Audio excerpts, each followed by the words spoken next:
Bismillahirrahmanirrahim. Assalamualaikum warahmatullahi wabarakatuh. Selamat pagi semuanya. Jumpa lagi dengan saya Bu Rizky pada pelajaran matematika. Hari ini sudah masuk ke pertemuan ke-6. Nah, pertemuan ke-6 ini kita akan bahas tentang min, media, modus, data, tunggal. Jadi nanti ada min, median, modus, data, kelompok juga. Tapi hari ini kita bahas data tunggal terlebih dahulu. Nah, untuk tujuan pelajaran ke-6 ini, kalian diharapkan setelah belajar hari ini, kalian mampu memahami pengertian min, median, dan modus data tunggal. Setelah itu kalian mampu menghitung atau menentukan nilai min, median, dan modus dari data tunggal. Setelah itu kalian diharapkan mampu mempresentasikan hasil temuan tentang min, median, dan modus data tunggal. Langsung saja kita ke definisi atau pengertian dari min. Ya, min itu rata-rata, bisa disimbolkan X bar. Ya. Nah, di sini rumus dari min data tunggal yaitu X1 ditambah X2 tambah X3 dan seterusnya dibagi N. Ya, contohnya, carilah min atau rata-rata hitung dari data berikut 7, 4, 5, 4, 6. Rata-ratanya berapa sih? Nah, cara menjawabnya X bar sama dengan dijumlahkan seluruh nilainya. Nilainya itu ada nilai 7, 4, 5, 4 sampai 6 itu dijumlahkan lalu dibagi banyaknya data.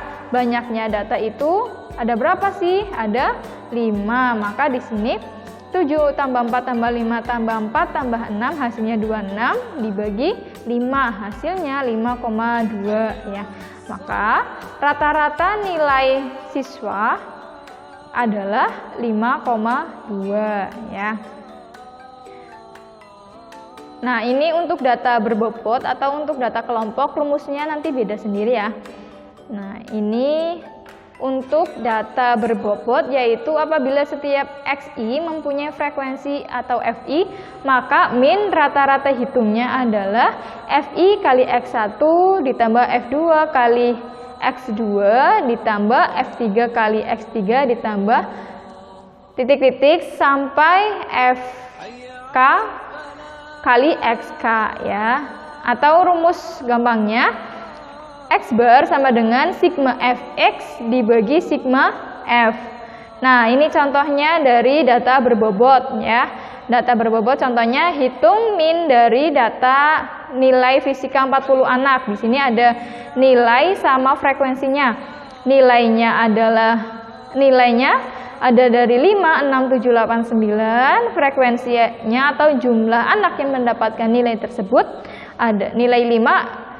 Siswa yang mendapatkan nilai 5 ada 6, siswa yang mendapatkan nilai 6 ada 15, dan seterusnya. Cara menjawabnya, kalian buat dulu tabelnya yang isinya nilai dan frekuensi, lalu perkalian F kali X ya. Nilainya kita mulai dari nilai yang paling kecil, 5, 6, 7, 8, 9. Frekuensinya kita lihat dari soal, sesuai dengan soal, lalu F kali X-nya. F kali X-nya itu perkalian dari F kali X, X-nya itu kan 5. Nah, maka 5 kali 6 atau 6 kali 5 itu sama dengan 30. Lalu F-nya ketika frekuensinya 15, X-nya 6, hasilnya 90 dan seterusnya. Jika dijumlahkan untuk jumlah frekuensinya itu 40. Untuk jumlah hasil perkalian F dengan X atau sigma Fx itu 261. Maka X barnya atau minnya atau rata-ratanya itu sigma Fx bagi sigma F sama dengan 261 dibagi 40. Hasilnya 6,5. Untuk min ini mudah ya. Selanjutnya kita ke median atau nilai tengah. Median itu letaknya di tengah dari data yang telah diurutkan dari nilai terkecil sampai terbesar. Disimbolkan atau dinotasikan itu ME, M-nya besar, E-nya kecil. Ingat ya.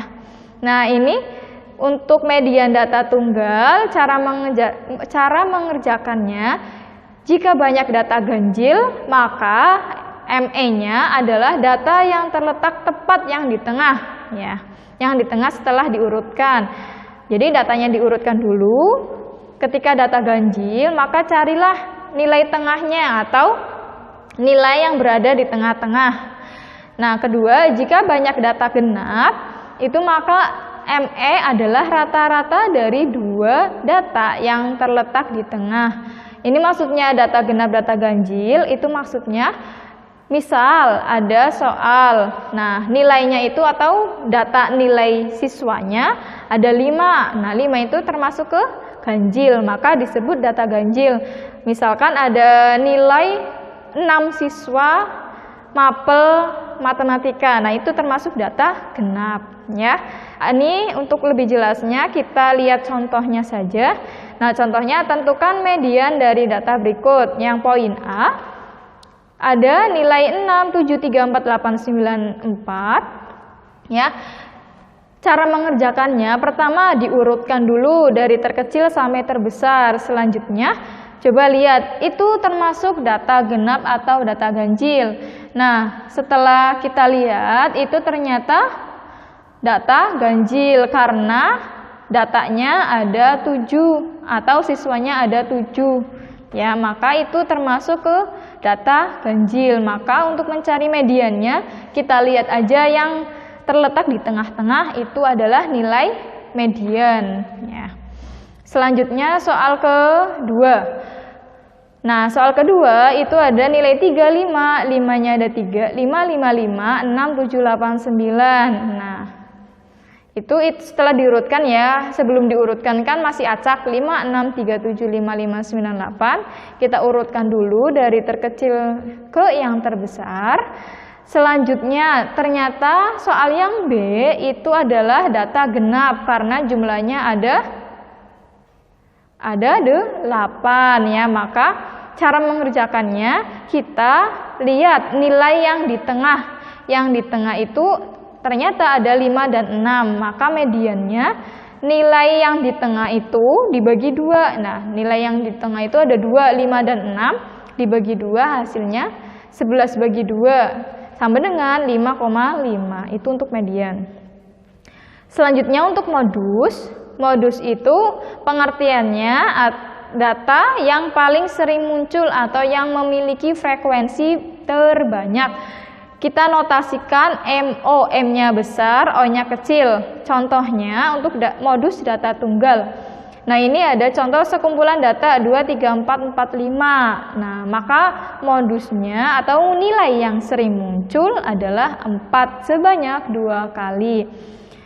Nah, soal lagi, sekumpulan data 3, 3, 3, 4, 4, 5, 5, 5, 6, 9. Kita coba lihat ya. Ternyata nilai yang sering muncul itu ada 2, yaitu nilai 3 dan 5 yang masing-masing muncul sebanyak 3 kali. Terakhir ada contoh soal sekumpulan data 3, 4, 5, 6, 7. Modusnya berapa?